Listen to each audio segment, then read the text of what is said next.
Welcome to my channel, Outside the Levees. I'm Jared Serenay, and today I'm trapping wild hogs and cooking them down in a few different ways. Let's get it started. Alright, well, it's that time of year where hunting season is pretty much done, but we still need meat. So guess what we're gonna do? We gonna trap hogs. Hogs are plentiful, they're mostly nocturnal, so we're gonna trap them. We got a hog trap here. As you can see, Francois in there making a repair. The wire that runs to the, see, here's what sets off the trap door there. This wire's just been out here in the elements for a while and it broke. Let's see, how long you feel like this is? About 8 foot? Yeah. 8 foot? 8 by 3.5 or so. 8 by 3.5 or so. So what we did was we picked a little oak grove here that had some acorns earlier this fall. And the pigs definitely just still kind of use this as a little path to come through, and we'll set some corn and they come in here, get in there and start nosing around, and then watch your foot. Boom, this door closes and you got yourself some good hog meat. Metal wire, dude. This is a mess. Dude, I'm already cut up.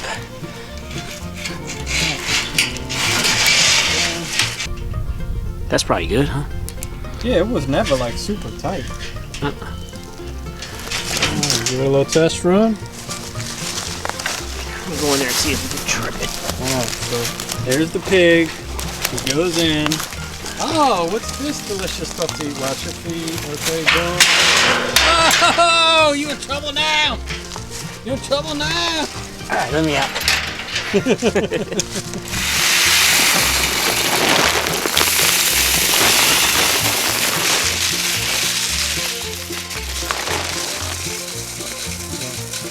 I got about 400 pictures of a raccoon coming down this tree.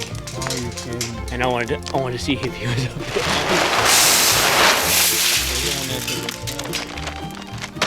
there. Alright, well, that's a set hog trap, and we'll put a camera on it and just monitor it, and hopefully it catches here in the next week or so. And then we'll come back, harvest our pig, and show y'all what to cook with it. A pig came by a couple nights later, but he seemed to feed around the trap without going in. Then some coons came to get in on the action.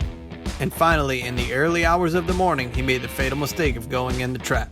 Later that night, his buddy came to see what was up. He's like, "Come on, bro, help me out." Too bad for them, they couldn't figure it out.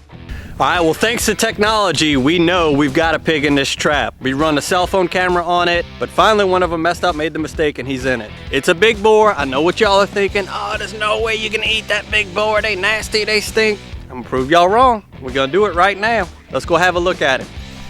Yeah, you a big one. You a big one. Ain't nothing funny about you.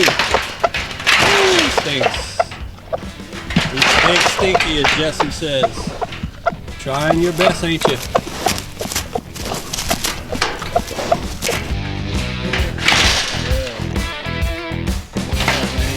It's all gonna be over soon, man. Alright, well, he's a big old boy, and as you can see, he's not happy with us, so we're gonna go ahead and make it over for him. So then we'll get him to the boat, get him back to the camp, and get him cleaned up.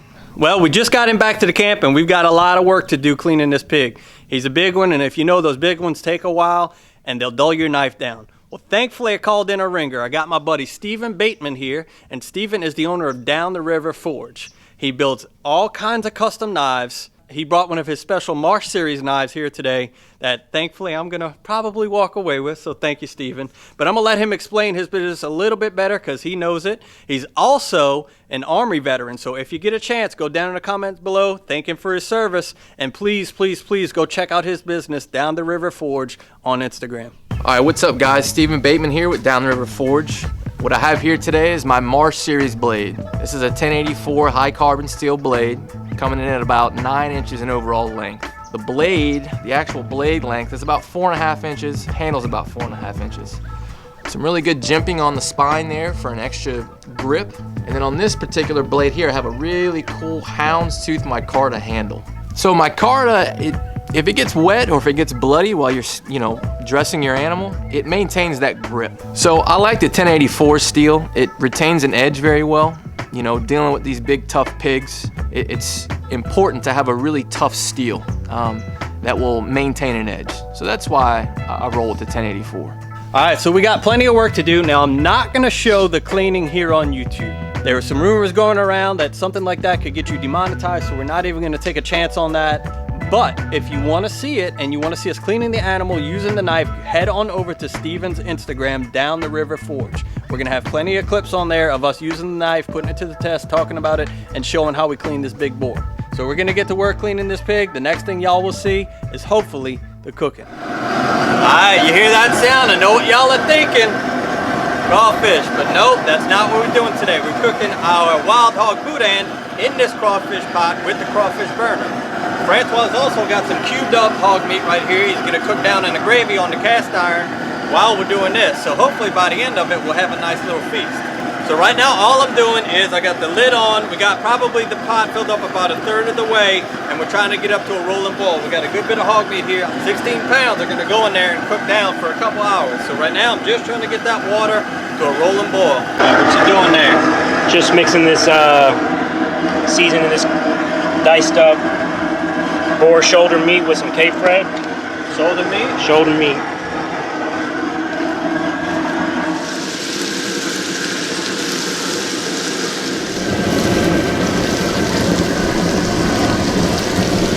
Alright, that water's coming up to temp. It's not quite at the boil yet, but we're going to go ahead and season it. So what I've got here is about 6 tablespoons of the Cape Fred Cajun seasoning that we use all the time, and about 4 tablespoons of kosher salt. Starting to look like a crawfish ball, but I promise it ain't.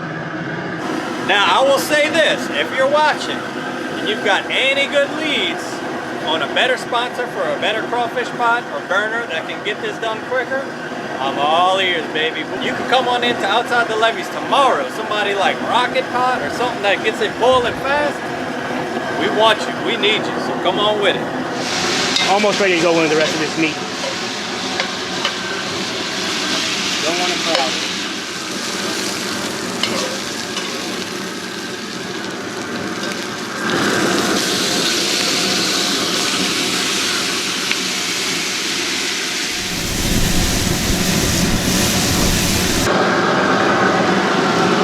Dropping. A little bit of smoked sausage with a little smoke flavor. Brown that all up.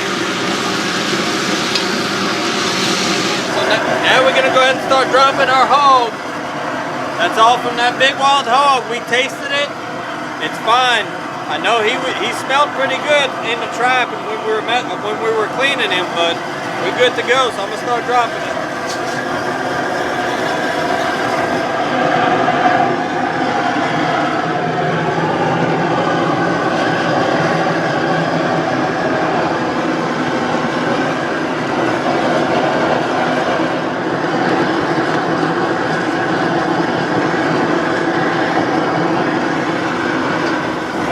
Lid back on, let it come back to a rolling boil. We got some onions in this browned up meat. Get those browned up. Sausage.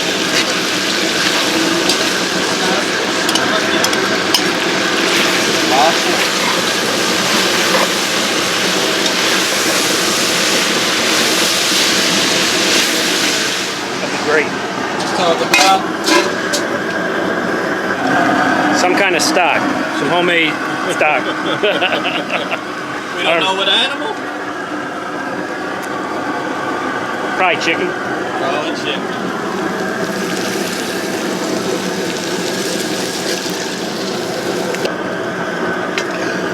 Yeah, you're right. Alright, our pig's been going for about an hour now. I'm going to go ahead and drop some onions and garlic. So we got a whole bag of onions, which was probably, I think they probably had about 5 or 6 onions in there. Gonna drop them all in. This is about a half a bag like this of peeled garlic. That peeled garlic right there. We'll drop that in as well. Cover it back up. Let them keep going. You might want to have something, you know what I'm saying, a little. Alright, now we're going to go ahead and add the liver.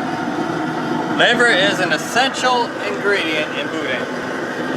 And you can do chicken livers, or you know, if you want to get like beef liver or something like that, you can do it, but we're using hog liver today because we shot a hog. Alright, there's all our liver. And lastly, we're going to go ahead and add some green bell pepper.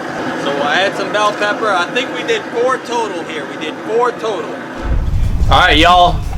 Every bit of 2 hours. You'll have to kind of base this on how old your pig was, how much you put in.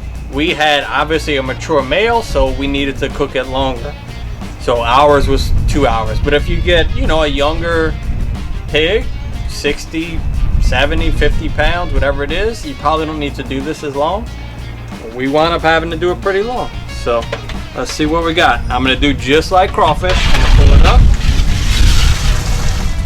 All right, kickstands up, and boom, there it is.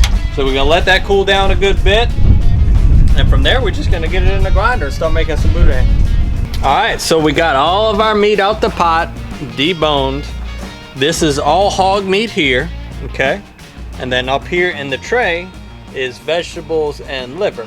And the reason I've got vegetables and liver up here is that I'm gonna run it through the finest plate first. Doing this first because I know I want this to be very fine. The meat, I may want to leave it a little bit chunkier, but we'll have to see first. All right, get it all in there.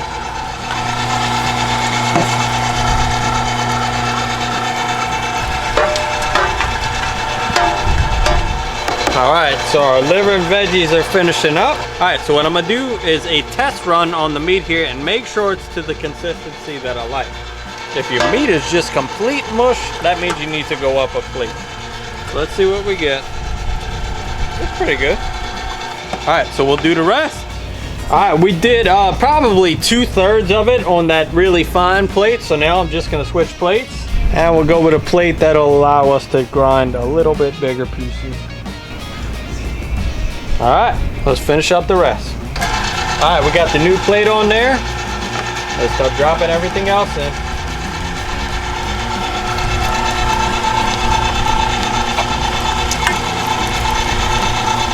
Oh, dude, I could eat that right now with some gravy. Oh. We got all of our meat and our vegetables ground up, so now it's time to add just the finishing touches. So we'll go with 2 bunches of green onions. And once again, this is all relative to the amount of hog that you have. Full bunch of parsley here. I'll probably use about half of that. Save that, you know, you could use that for garnish on your gravy that we make in, or you could use it for something else. Let everybody get to know each other. He's like, hey, what's up, green onion? Green onion's like, damn, didn't you used to be a hog? Yeah, I did. That's what you're looking for, right there. All right, so what goes next is rice, and what I cooked here was 6 cups of rice. That means 6 cups from the raw rice. It's starting to look like boudin, y'all. Only a person from Louisiana would look at something like that and be like, that's so pretty. It is though, look at it. So you want to start adding liquid at this point, and I can't tell you exactly how much to add. You just have to work towards a consistency. So I'm using our boil liquid that we already have, and I'm just gonna add that. Because it's not just crawfish boil, it's a stock, because we had bones in there. We don't want to let it go to waste. All right, so we've done 11 of those green cups right there, which I believe that's about 2 cups. Once you get this in the casing, if you do it too dry, you're just gonna have dry boudin, and you don't want dry boudin. Don't do that to yourself, I promise, because what you're gonna want to do once you get it in the casing is put it on the grill, on the smoker. And that'll dry it out. It will. See how, like, when I roll it, it rolls as a whole? It wants to all roll together. That means we didn't add too much liquid. Let's give it a little taste test. Come on. Come on. Old big hog. We thought he was going to be stanky. Stanky turned into tasty. Let me tell you that. All right, let's move on. I'm gonna load this boudin mixture into this hopper. It's a sausage press, and we have preloaded hog casings on the end that we've been soaking in water. Make sure it's good and packed. We'll make link boudin. A little bit at the end here. Knot this up.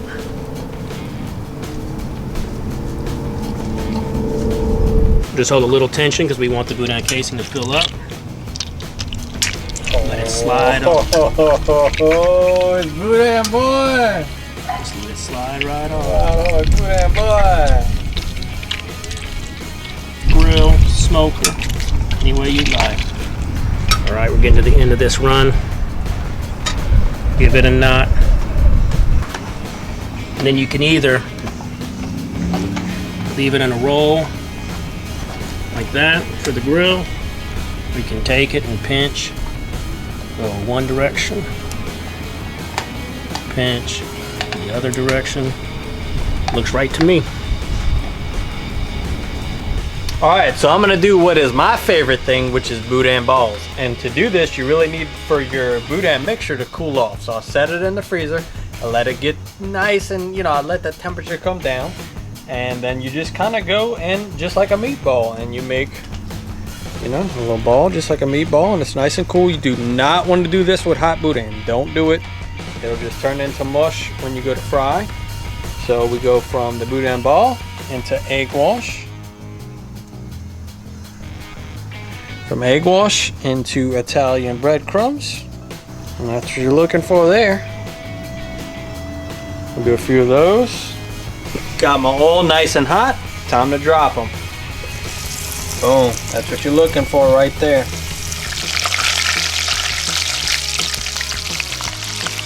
Good on all sides. Let's go ahead and get them out. Don't let them be in there any longer than they need to. All right, so here's Francois' gravy. So what we got here is some cubed pork and smoked sausage. Okay. All right, so that's step one. Step two, 1 boudin ball, 2 boudin balls. Okay. All right, stick with me now. Stick with me. Just a little bit of parsley to garnish. Bruh. That was an animal in a trap that most people wouldn't even bother with. And here we are. Look at it. I mean, just look at it. Y'all think we messing around on outside the levees? You're not messing around on outside the levee. Gold standard right here.